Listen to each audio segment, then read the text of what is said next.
As a fourth-generation entrepreneur and business owner, I know the grit and grind that it takes to run a business. With Chingon SA, we're capturing stories from other local business owners and community leaders to highlight them for you, our querido community of San Anto. From the culture, for the culture. What's up, San Antonio? Welcome to another edition of Chingon SA, the podcast where we sit down with the people building the city, shaping the culture, and leaving a legacy across South Texas and beyond. Today's guest, man, I am super excited to welcome. We're talking to a 10th generation Texan, born and raised right here in San Antonio, a business leader, a public servant, community advocate, and somebody who truly embodies what it means to lead with purpose. Joining us today is J.R. Trevino. He wears many hats, one of them being the Chief Operating Officer of Trevino Enterprises, a family-owned commercial contracting company making an impact all across Texas, and the longtime mayor the longtime mayor of Castle Hills, where he's currently serving his fourth term after being re-elected in 2025, and also, side note, the first Latino mayor of Castle Hills. But JR's story goes way beyond politics and business, from serving as the chairman of the San Antonio Hispanic Chamber of Commerce to leadership roles with Family Violence Prevention Services, Ballet San Antonio, Workforce Solutions Alamo, and now serving as the 2026 president of the Texas Lyceum. I got to ask you about that, man, because I have no idea what that is. So I'm excited to ask you about that. JR has been definitely putting in the work to help shape the future of our city and our state. This conversation is about leadership. It's about legacy and balancing business and public service, staying grounded while carrying the weight of the responsibility, and what it means to serve your community when everybody's watching. So whether you're an entrepreneur, a young leader, somebody who's chasing impact, or just proud to be from San Antonio, trust me, you are not going to want to miss this episode. Hit the subscribe button, follow us on every platform, share the episode with somebody who loves the city, and let's welcome J.R. Trevino to the show, man. Thanks so much for being here. Hey, Luis, thanks for having me. Yeah, absolutely. So let's get right into it, man. You're the first Latino mayor of Castle Hills. We were talking just before we got started recording. What did that feel like for you, man? Well, it's heavy, right? Like, I feel like there's this expectation Sure. that I'm supposed to do a great job because that's what people elected me for. And then I also have the odds against me because I'm the first Latino. And so, I haven't really focused on being the first Latino, first Hispanic, just trying to do as good of a job for the people that believed in me and voted for me. Yeah. I mean, obviously you're doing something right. I mean, you've been reelected 4 times, or elected 4 times. And so do you guys have like term limits? Is that? No, we're in a subset of cities called Type A general law. It's under 5,000. Okay. And so there's typically not term limits unless we choose to put them in. Got it. It's just a small amount of people that are crazy enough they want to be a part of this and they end up running, right? Yeah. I'm curious what behind the scenes that looks like. Is that, I mean, is it a full-time job being the mayor of a small town like that? It's what you make of it. Okay. I mean, for me, it's definitely a lot. It's more than what I was sold on when I first got engaged in city government. Man, it's probably like 11 years ago now. Really? Yeah. So you have a full-time job. You're the CEO of Trevino. COO. Don't give me. I'm sorry. I appreciate the promotion. I'm sure your dad would not appreciate it. Yeah, he wouldn't. Excuse me, COO of Trevino Enterprises. Tell me a little bit about that. What is a day in the life of a COO of a contracting company look like? I mean, so, we do mostly commercial remodels and finish out. So it's all over the city, sometimes all over the state, sometimes outside of the state, checking on jobs, making sure things are moving, and then also kind of trying to keep an eye on what's here, but also in the future, and making sure that we have projects lined up, right? So it's a lot of driving. I'll take a lot of Zoom calls from my truck, and everybody laughs at me about that. But I'm either parked or I'm driving, and people are just watching me drive, and I'm trying to be as engaged so they know I'm not ignoring them, right? Right. I'm curious, man. You wear a lot of hats, right? You're a business leader. You're the mayor. You sit on a board of nonprofits. Specifically, you're the Texas Lyceum president. But at the core of it all, where do you think that drive comes from? What was the moment that you were growing up in San Antonio where you realized man, I'm supposed to lead. What was that? What was that moment for you? Oh, I don't know that I've had it yet. Okay. All right. I feel like I'm just a person that's taken advantage of being at the right place at the right time. I mean, I never had a grand vision of serving as a mayor, and I really hated politics, and I still do hate the politics. I love the service, Yeah. but it was just seeing a place where I could help, and it's time, talent, treasure, right? So, whatever I could provide, and if I saw an opportunity to do it, I've done it, and just keep on going. Do you plan on keeping that going? So Just to have far, the drive to yeah, I mean, I think everybody gets into public service because they want to make a difference. sure. The beauty of serving at a small level is that you can actually make a difference a little bit faster, right? Mm, You know, you're serving on a state or national level, and it's takes so much, and all the stars have to align for that difference to be seen. You're kind of steering the Titanic, right? yeah, yeah. So you're trying to make this big impact as one person and hoping that people are going to see that aren't seeing your work directly. Yeah. I mean, you've been involved in a ton of leadership roles. SA Hispanic Chamber, the Texas Lyceum, the Violence Prevention Service. Where do you think that drive comes from? Like to be involved in that side? I don't know. That's a good question. I Yeah. mean, at the end of the day, my parents, my family has always been super focused on what they do. Um, and when I told, my friends and family that I wanted to get engaged and start running for office, I ran for council at 29, and they're like, "Are you sure this is a Yeah. good idea? Like, people are going to go after you." And I mean, that did end up happening. That never in my wildest dreams how I imagined. But I just, I think the real answer is I saw and I became friends and now chosen family with people that are doing amazing things in the city. And it's like, well, I want to do amazing things too. And Yeah. there's a huge shortage of leaders, right? And people that are carrying the heavy weight that it takes to make San Antonio great. And so you're like, why wouldn't I help? Yeah. What do you think? Why do you think we're missing that here? Well, I don't know. It's just here. I think it's everywhere, right? Okay. One of the Lyceum, and it's Lyceum, by the way. I know it's a What did I funny say? word, Lyceum. Sorry about that. I forgive you. Thank you. One of the Lyceum conferences I went to, we had President Vicente Fox speaking to us. Okay. And this guy is just a great speaker. And he Yeah. had the room so quiet you could hear a pin drop. Yeah.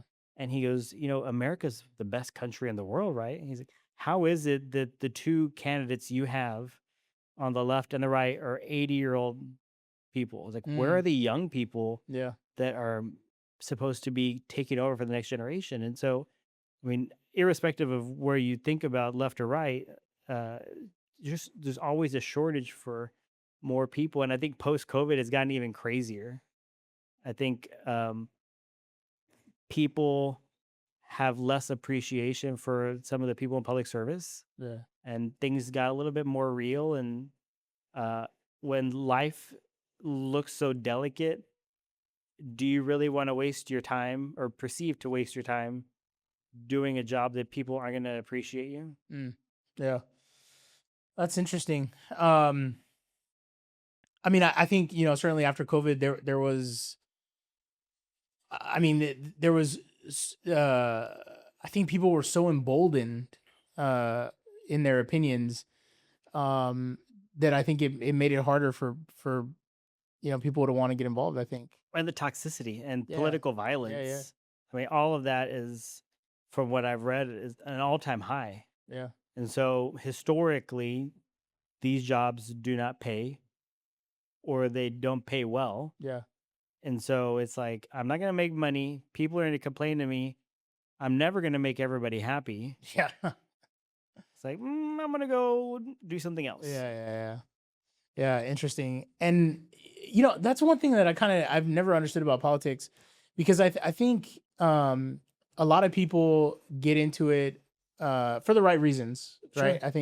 I think initially they do it for the right reasons, but then there comes a time where It's the trappings of the job. yeah, Yeah, and some of it may be good intention. Some of it may be good intention for sure. I think, like to your point from earlier, you get in it because you want to make a difference. But then I think sometimes people lose sight of that, man. And then ultimately you just have lifers that. And here's the thing the point that I was trying to make earlier. I think a lot of people who actually leave public service end up making way more money than they do when they're in public service. Oh, for sure. So why aren't people more motivated to get out of the way and let more people come in? So I was thinking about this. I don't know if you've been keeping up with the U.S. Senate races. A little bit. So right now we have on the Republican side John Cornyn and Ken Paxton. Yep. And then it's Tallarico. Yep. And I forgot who's Tallarico's up against. Like, it's escaping me. The pressure of this environment. Yeah, so sorry about that. No, you're good. But so you look at John Cornyn, who's been there, I think they said 26 years. Yeah. And everybody's like, that's a lot. And I would think that's a lot too. Sure. But having been mayor for 7 years, you realize that there's economies of scale with what you know and who you know and getting things done. And so this other podcast I was listening to was talking about how effective Cornyn is because he knows DC very well and he knows the players very well. And so irrespective of the politics, whoever goes in there next, if it's somebody that's new, they're starting over from ground zero. They don't have that seniority, and Sure. there's going to be a little bit of a loss. And so bringing it back to myself, I think about my 7 years and like, it's been a little bit, but then I also see myself knowing a lot of the people and who to talk to and how to have those conversations and having the relationships already that I can serve so much better for my city. Interesting.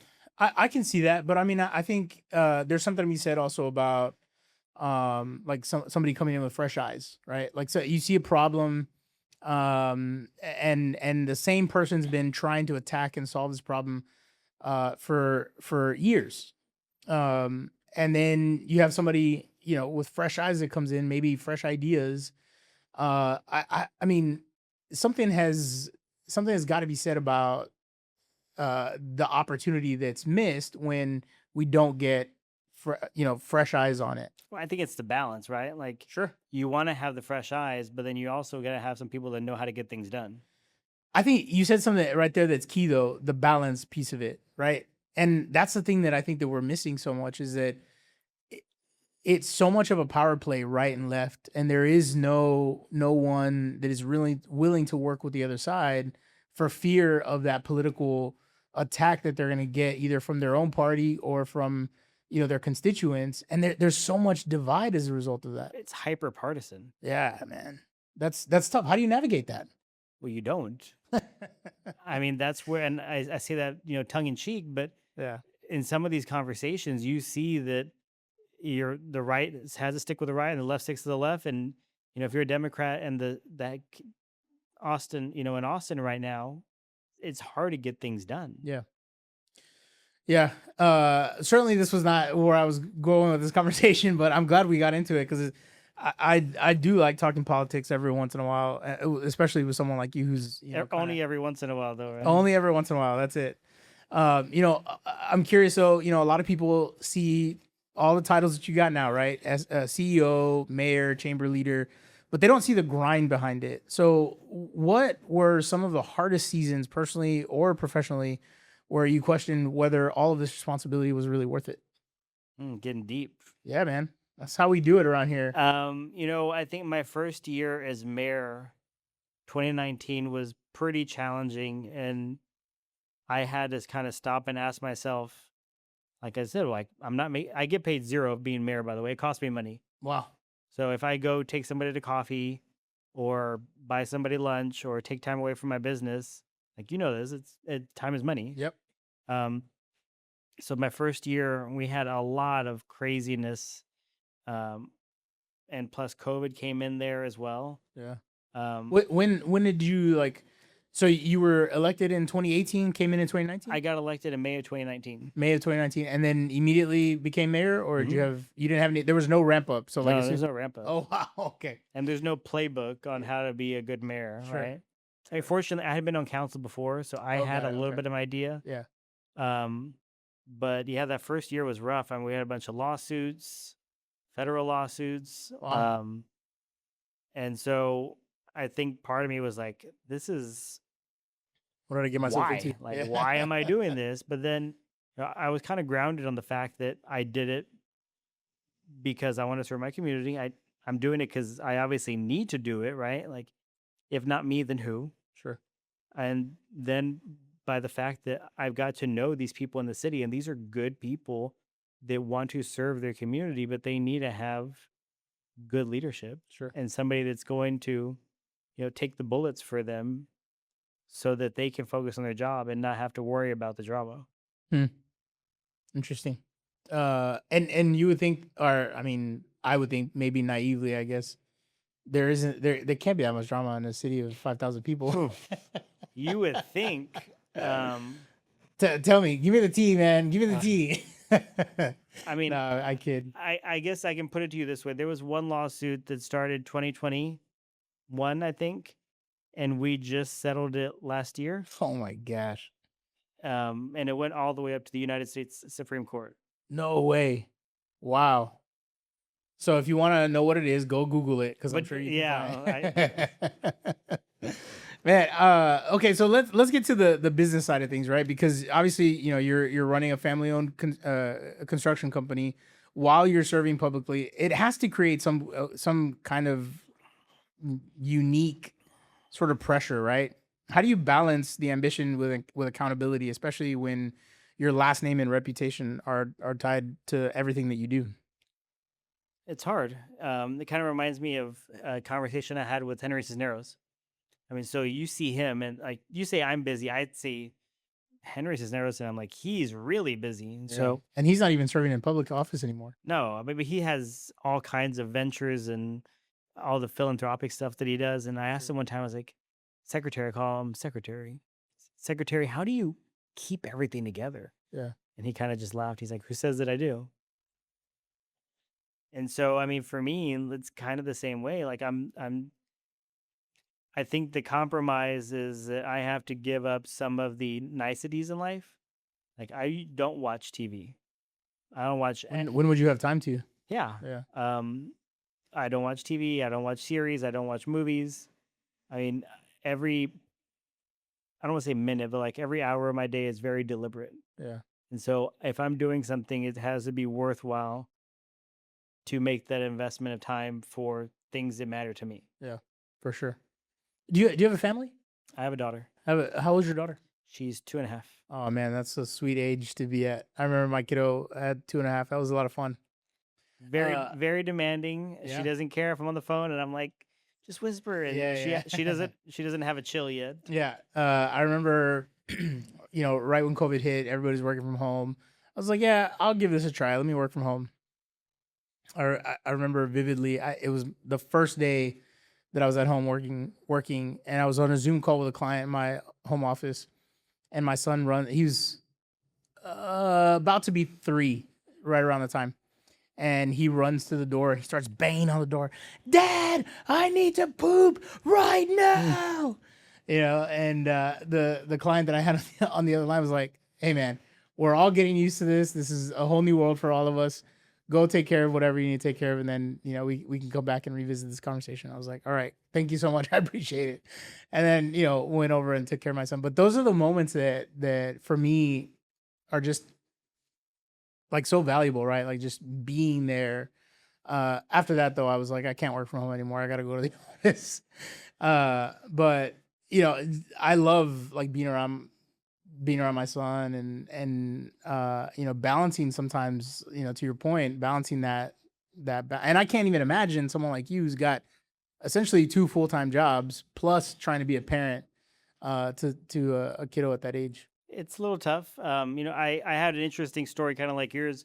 So as president of the Lyceum, we get sworn in on the Senate floor in the Capitol. And so as I'm taking my oath, I had State Senator Jose Menendez give me my oath. He's a great friend. He's my senator for Castle Hills, a great guy, except for the fact that he went to Central. Senator, I'm sorry. I forgive you. I don't. Holy Cross grad right here. My dad went to Holy Cross. Okay. So Senator Menendez is giving me this oath. I have, 100, 200 people all in the audience that are listening. And I wanted to hold my daughter just because, never in my wildest dreams that I think Yeah. that I would be on the Senate floor giving an oath Yeah. with a daughter, no less. And Yeah. so I'm holding her. I have my right hand up. I'm saying the oath. And she thinks it's a great time, the best possible time to stick her hand in my mouth. And so That is awesome. it throws me off. I get all discombobulated. And the senator has to help me kind of piece off where I left off. Yeah, And yeah. luckily, it's not a legal oath, so Sure. no Yeah. issues there. But I was laughing about it with some friends. And I was like, oh, like so inopportune. He's like, no, it was actually great. I was like, why great? And he's like, it was a reminder to all of us who are in that room why we're a part of the Lyceum, Exactly. trying to make the state a better place for the future. Yeah. Absolutely. That I could not agree more with that. That is awesome. Okay, so tell me about the Lyceum. What is that? I know we've talked about that a little bit. I said the name wrong a couple times. But tell me what does the organization do? What's behind it? It's a little bit interesting, and it's kind of like a third job. But Jeez. basically, I'm like the CEO for this nonprofit Okay. for the year only. But basically, the Lyceum started in 1980. It's a nonpartisan organization that puts on 4 to 5 conferences a year across the state about issues that Texans are experiencing or may potentially be experiencing, so that we can learn and be better leaders. Interesting. And so it's kind of this confluence of academic, business, and civic. So you got judges, you've got ranchers, you've got teachers, you got police officer. And so we try to be super diverse so that it's not a group of 80 lawyers, right? Yeah, There's yeah. 96 directors every year, Okay. but it's from all over the state. And so we meet to discuss topics. And so as president, I've picked the topics that we're meeting about, and I've also picked the locations for 2026. Nice. When's your next one coming up? June 3rd in Puerto Rico. Okay. Oh, in Puerto Rico. Mm-hmm. I would pick. That would be a nice place to pick too. I got pitched Puerto Rico by one of our directors, and I thought it was a great place. Of course. Yeah. I've been there, and it's definitely a great place. Yeah, for sure. That's awesome. But it's one of those things too where you kind of like, as a business owner, if you get a meeting in your office, it's really hard to stay like connected and focused. And so to get away and disconnected like that, you're in a much better position as an entrepreneur, as a leader, to kind of be more focused on the issue at hand. It doesn't hurt that you're in a beautiful scenery like Puerto Rico. Well, yeah, and so the one conference a year is outside of the state. Sometimes, like I said, we're in Mexico City for the last one. Sometimes it's somewhere in the U.S. But the beauty is that we typically travel to areas of the state that most people wouldn't otherwise go. Yeah. So then you get to go with your friends, and you get to learn, and you get to meet some great people. Yeah. And we have these conversations based on Chatham House rules. Are you familiar with that? No. So Chatham House is this way to have a conversation. It's like an oath, if you will, but it's based on having these conversations in a safe place. So if I ask you something, you agree that you're not going to leave here and be like, oh my God, JR asked me the stupidest question. And so it's like, hey, how can we learn in a safe place so that we can be better leaders? Okay. Is that where does that come from? Is that like I think it's from Greece, like ancient Greece, like Aristotle, all Okay. that. Okay. But like I said, it's been around since 1980, and some pretty sizable alumni, like President Bush, Yeah. Governor Abbott, and then like there's people on the left like Margaret Spellings, and they're just super accomplished people. And so How does one get involved in something like that? Is that something like you have to get invited to? Do you just like go to a website and apply? Like what is that? Yes. Okay. So we have, like I said, 5 conferences a year. The majority of them are open. Occasionally we'll do a private conference, like we did one about mental health. Oh, okay. And we wanted to, again, have like ultra safe place. Yeah. But if you're interested, you can go online. We have recruitment events throughout the state. Anybody can attend our conferences if you're a guest of somebody. So if you would like to go, I think if you want to go to Puerto Rico, you're more than welcome to. What? No buts. Oh, okay. But you got to pay for it. Yeah, sure. The next one we're gonna have in Texas is in Sherman. You ever been to Yeah, Sherman? that's right north of Dallas. Yeah. Right below the Oklahoma City or the Oklahoma line. Yeah, so I try to pick them all over the state, and I really like conferences in small cities because everybody knows somebody in San Antonio, Austin, Houston, Dallas. Sure. So they'll come to the conference and they might bounce out. Oh yeah. But when you go to Sherman, nobody knows anybody in Sherman, Yeah. so they stick together. Yeah. We have a hospitality suite after the day, and people are disagreeing and kind of grinding on each other. But that conference is on the workforce education pipeline. Okay. It's like, what are we doing as a state? Yeah. Besides just 4-year degrees, but what are we doing to prepare for the demand of the growing state? Yeah. I'm curious, when you look at San Antonio specifically, I mean, obviously we're talking kind of statewide right now, but when you look at the San Antonio kind of metro area, what excites you most about where the city is headed, and what worries you the most if leaders don't step up? I mean, I think we're at a great place. I mean, so we talked about this before. You're from San Antonio, right? Yep. Like San Antonio's blown up in the last 20 years. And I would say that you and I are probably anomalies being from San Antonio, born and raised, because so many people nowadays are transplants, which I think is great. Yeah. Because before, it was crazy if anybody was from outside of San Antonio. Yeah. I mean, usually people that you meet from San Antonio, that you meet, if you're from San Antonio, the question is never where'd you go to college. It's where'd you go to high school, right? Like that's how sort of small the community of San Antonio is. Everybody knows somebody that went to a high school around town. Yeah, and I mean, so we have this small town feel, I think, and there's all this growth that's happened. I remember how old are you? 43. Oh, you had to think about that for I a little did. bit. So I'm 39, but you remember when we were in high school, we would go to Nightmare on Grayson. Yeah. And it's not there anymore. And that was a wasteland, right? Yeah. And so now Pearl is this beautiful development that's kind of grown out around it. And that's 20 years, right? Yep. Not to date us. Yeah. But I think the challenge that we have is that San Antonio is growing so much. How do we still maintain our culture, but still grow? Yeah. That's a great question, man. How do we maintain that growth, but not lose the identity of who we are as a city? Kind of talking about that. The Spurs are in the playoffs. Everybody's excited about that. It's just I saw. Of course, you see everybody celebrating after a Spurs win. And I think that something that gives a bad look to San Antonio is, just how people get out of hand when they're celebrating. A reckless celebration. Yeah, man. When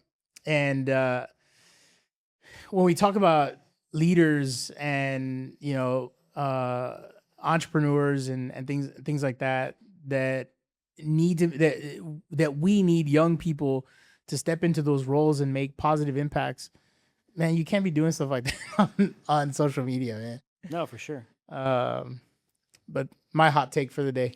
I don't know how you fix that. Yeah. I don't know how you fix that either, but somebody's got to do something about that.